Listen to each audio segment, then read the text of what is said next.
वैसे हम देख रहे हैं अभी इंटरनेट पर एक सेंसेशन बनी हुई है कॉकरोच जनता पार्टी। तमाम अन्य प्रदेश के मुख्यमंत्री हों, चाहे वो लेफ्ट के हों, अखिलेश यादव हों, वो भी कह रहे हैं कि अब बीजेपी वर्सेस कॉकरोच जनता पार्टी हो चुका है। क्या लग रहा है, कॉकरोच जनता पार्टी क्या है, क्या लग रहा है, बीजेपी को हराएगी ये?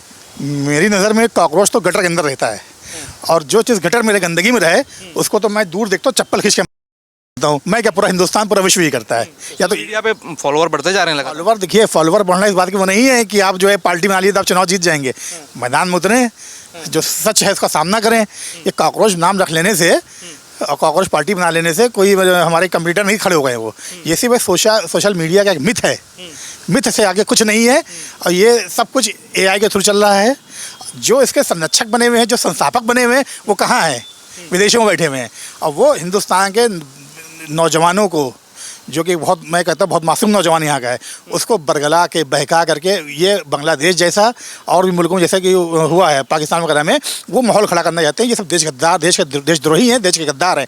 इनको हिंदुस्तान में ला करके इनको सजा देनी चाहिए। लेकिन यहाँ हमने देखो विपक्ष के नेता राहुल गांधी हों, अखिलेश यादव हों, चाहे वो अरविंद केजरीवाल हो, सब कॉकरोच जनता पार्टी को सपोर्ट कर रहे हैं। सब कह रहे हैं कि मैदान में एक ऐसा व्यक्ति आ गया है, मैदान में एक ऐसी पार्टी आ गई है जो बीजेपी का खात्मा कर देगी। सब एक नारा लगा रहे हैं, कॉकरोच हम तुम्हारे साथ हैं। देखिए, अरविंद केजरीवाल हो, राहुल गांधी हो, या फिर अखिलेश हो, आपको ध्यान होगा 2014 से पहले अन्ना खड़े हो गए थे कि, और केजरीवाल खड़े हुए थे।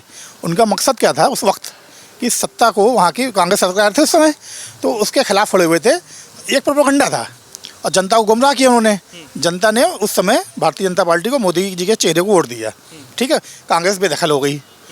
उसके बाद केजरीवाल ने उसका फ़ायदा उठाया। केजरीवाल ने कहा था हम पॉलिटिकल पार्टी नहीं बनेंगे, लेकिन पॉलिटिकल पार्टी बने, चुनाव भी लड़े और 2 बार के वो मुख्यमंत्री भी रहे। लेकिन सबसे बड़ा गबन जिस पार्टी ने, किसी पार्टी ने किया है तो आप पार्टी ने किया, कांग्रेस ने गबन कर रखा है। तो इन लोगों का यही मकसद है कि हम किसी तरह से पब्लिक को गुमराह करें। अब 2024 में गुमराह करने की कोशिश की गई थी, जिससे नतीजा ये होता कि उत्तर प्रदेश में भारतीय जनता पार्टी सीटें कुछ कम हुई थी। लेकिन उसके बाद जनता जागरूक हुई, उसने देखा कि भारतीय जनता पार्टी हमारी हितैषी पार्टी है, जो हमारा अच्छा बुरा समझती है, हमारे हर सुख दुख में शामिल है। इसका नतीजा आज बंगाल में आप देख लीजिए, प्रचंड बहुमत के साथ, जहाँ पे लोग कहते थे कि भारतीय जनता पार्टी आ नहीं सकती, वहाँ प्रचंड बहुमत के साथ हमारी सरकार बन गई है। और यही आने वाले 27 में उत्तर प्रदेश में होगा और 29 में पूरे हिंदुस्तान के अंदर होगा कि भारतीय जनता पार्टी की प्रचंड बहुमत सरकार बनेगी। जिस संस्कृति में गाय को माता का दर्जा दिया गया, सालों तक वो सिर्फ चुनावी वादों में कैद रही, सड़कों पर लाचारी थी, उपेक्षा की मारी थी। लेकिन साल 2017 में उत्तर प्रदेश की सियासत ने करवट ली। जब मुख्यमंत्री योगी ने यूपी की कमान संभाली तो सिर्फ बातें नहीं की, कड़े फैसले लिए। अवैध बूचड़खानों पर पूर्ण प्रतिबंध से लेकर के ग्रामीण अर्थव्यवस्था को मजबूती देने तक शुरू हुआ एक महाअभियान।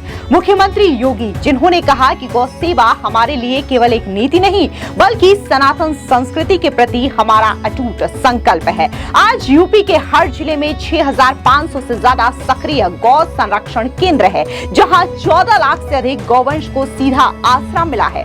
अब हमारी गौ माता बेसहारा नहीं, योगी सरकार के संरक्षण में सुरक्षित है। योगी सरकार ने गौ सेवा को रोजगार और खुशहाली से जोड़ दिया। मुख्यमंत्री निराश्रित गौवंश सहभागिता योजना के तहत अब आस्था भी है और आत्मनिर्भरता भी। गाय पालने वाले किसानों को सीधे उनके बैंक खाते में 1500 रुपए महीना दिया जा रहा है। इस योजना के तहत अब तक 2 लाख से ज्यादा गौवंश किसानों को सौंपे जा चुके हैं, जिससे ग्रामीण अर्थव्यवस्था को नई ताकत मिली है। सिर्फ शेड्स नहीं, बीमार और घायल गौवंश के लिए एम्बुलेंस सेवा शुरू की गई। यूपी के टोल फ्री नंबर 1962 पर कॉल करते ही 500 से अधिक आधुनिक मोबाइल वेटनरी एम्बुलेंस सीधे किसान के दरवाजे पर पहुंच रहे हैं। इलाज के बिना दम तोड़ते बेजुबानों को ऑन स्पॉट नया जीवन मिल रहा है। नियत साफ हो तो कानून भी काम करता है। योगी सरकार ने गौवंश निवारण अधिनियम को बेहद सख्त बनाया। आज यूपी में गौकशी और तस्करी करने वालों के खिलाफ सीधे गैंगस्टर एक्ट और NSA के तहत कार्रवाई होती है। अपराधियों को 10 साल तक की कठोर जेल और 5 लाख रुपए तक का जुर्माना भुगतना पड़ रहा है। लाखों गौवंश का संरक्षण, करोड़ों की DBT मदद और जीरो टॉलरेंस, आस्था को मिला सम्मान, सुरक्षित हुआ गौवंश का मान, गौ सेवा से समृद्ध हो रहा हमारा उत्तर प्रदेश।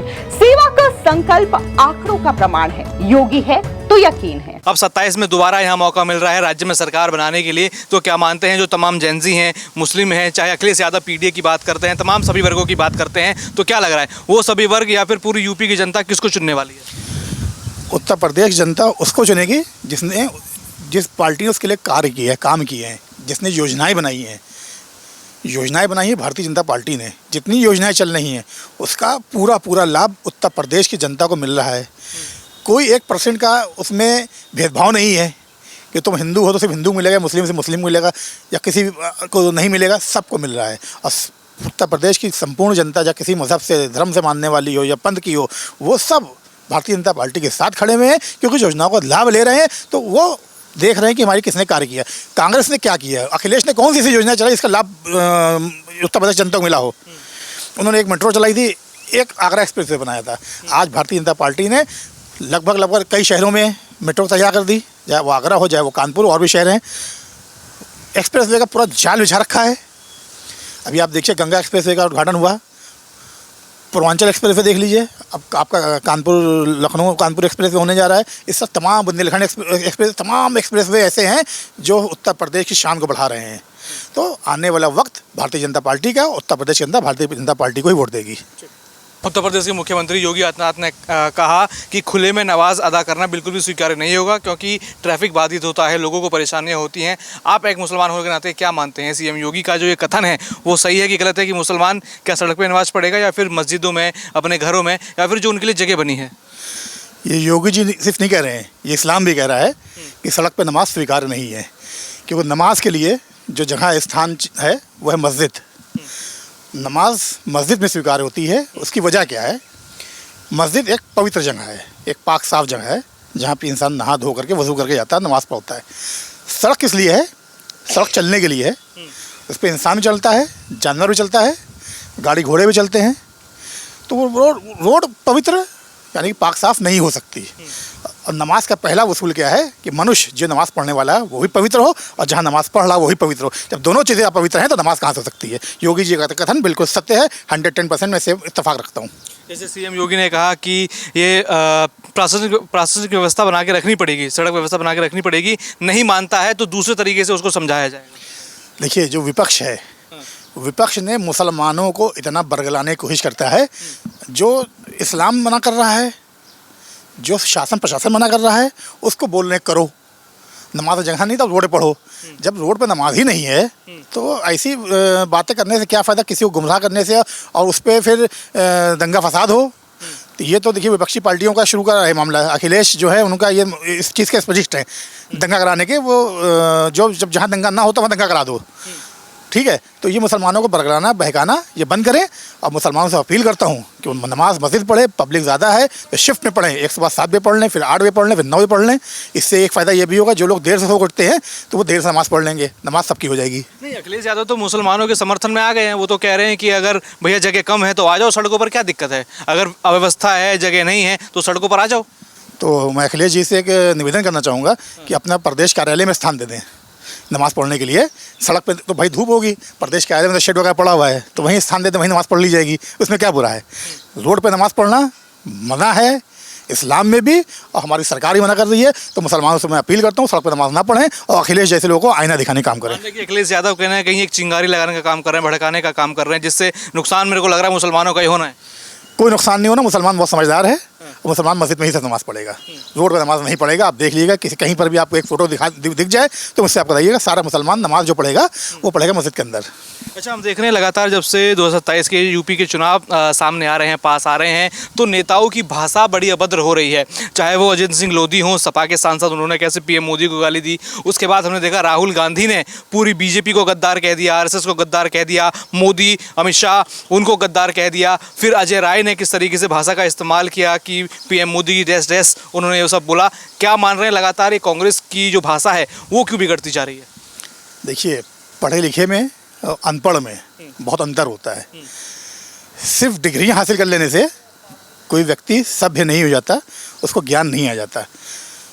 कांग्रेस का तो इतिहास ही रहा है कि गाली गलौज अय्याशी, उल जुल बातें, नेहरू से लेके राहुल तक आप देख लीजिए, ये तो दिखा रहे हैं कि वो क्या हैं। जो राय जी ने कहा, अजय राय ने कहा जो, कि वो बता रहे हैं कि उनकी क्या हैसियत है, उनकी क्या मानसिकता है। और यही वजह है कि उत्तर प्रदेश की जनता और हिंदुस्तान की जनता इन जैसों को नकार रही है। 2014 से आज ये तरस गए सीटें पाने के लिए, और यही हाल रहा तो इनका नामो निशान मिट जाएगा। अच्छा, राहुल गांधी कह रहे हैं कि पीएम मोदी गद्दार हैं, अजय राय भी सुर मिला रहे हैं कि पीएम मोदी आरएसएस बीजेपी गद्दार है। यहाँ बीजेपी कह रही है कि इनका तो कांग्रेस का इतिहास गद्दारों का रहा है। आप क्या मानते हैं, असली में गद्दार कौन है? भारतीय जनता पार्टी एक ईमानदार, देशभक्त और हिंदुस्तान की जनता का मनोबल बढ़ाने वाली पार्टी है। कांग्रेस पार्टी शुरू से ही ये देशद्रोही पार्टी है। मैं इसको देशद्रोही शुरू से कहता आ रहा हूँ।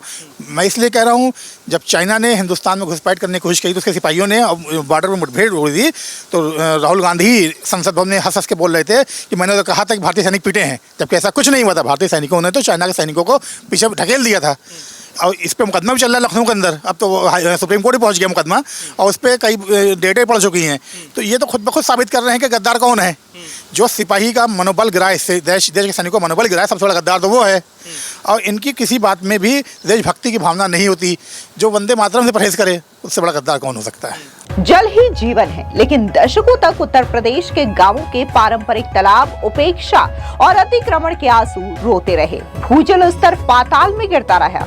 पर साल 2022 में मुख्यमंत्री योगी आदित्यनाथ ने ठाना कि यूपी में बूंद बूंद को सहेजना है, जल संकट को जड़ से मिटाना है। जिसके बाद शुरू हुआ मुख्यमंत्री योगी के नेतृत्व में मिशन अमृत सरोवर का एक ऐसा भागीरथ प्रयास जिसने इतिहास रच दिया। जहां मूल लक्ष्य 5,550 तालाबों का था, वहीं योगी सरकार की इच्छा शक्ति से यूपी में 16,630 से ज्यादा अमृत सरोवरों का निर्माण और पुनरुद्धार किया जा चुका है। मूल लक्ष्य से 3 गुना अधिक काम करके उत्तर प्रदेश पूरे देश में नंबर 1 बन करके उभरा है। ये सिर्फ पानी के गड्ढे नहीं है, ये आज यूपी के गांवों की गौरव है। एक एक एकड़ में फैले ये सरोवर 10,000 घन मीटर पानी सहेजने की ताकत रखते हैं।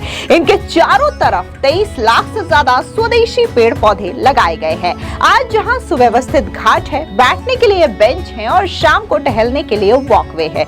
गांवों के गंदे तालाब अब पिकनिक स्पॉट और चेतना केंद्र बन चुके हैं। योगी सरकार की इस दूरदर्शी योजना ने मनरेगा के जरिए लाखों ग्रामीणों को सीधे उनके गांव में ही रोजगार दिया। यही नहीं, खेतों को सिंचाई के लिए पानी मिला और राज्य के 29 से अधिक जिलों में गिरते भूजल स्तर में भारी सुधार दर्ज किया गया है। रिकॉर्ड 16,000 से ज्यादा सरोवरों का निर्माण, भूजल स्तर में अभूतपूर्व सुधार और समृद्ध होते हमारे गांव। ये है बदलता, बढ़ता और जल आत्मनिर्भर बनता उत्तर प्रदेश। नियत साफ हो तो काम भी दमदार होते हैं। योगी है तो यकीन है। अच्छा, देखा राहुल गांधी लगातार ऐसे शब्दों का इस्तेमाल करते हैं। उन्होंने पहले कहा कि चौकीदार चोर है, उस पर माफ़ी मांगनी पड़ी। राफेल को लेकर उन्होंने अर्गल बयान दिए, उस पर माफ़ी मांगनी पड़ी। एक सरनेम को लेकर उन्होंने कहा कि मोदी नाम के ही लोग चोर होते हैं, उसमें तो संसदीय उनकी जो है चली गई। फिर भी लगातार वो ऐसे भाषण, ऐसे कथन क्यों करते हैं, क्या मानते हैं? देखिए, राहुल गांधी के पास कुछ भी बोलने के लिए बचा नहीं है। और मैं तो कहता हूँ, जब जब राहुल गांधी मुंह खोलते हैं, जहर उगलते हैं, उसका फ़ायदा भारतीय जनता पार्टी को होता है। उन्होंने कहा चौकीदार चोर है, सारा देश ने कहा मैं भी चौकीदार हूँ। उन्होंने कहा राफेल के मामले बोला, राफेल ने पाकिस्तान में गिरा के दिखाया गया कि देखो हम कितने तहस नहस कर सकते हैं दुश्मनों के लिए।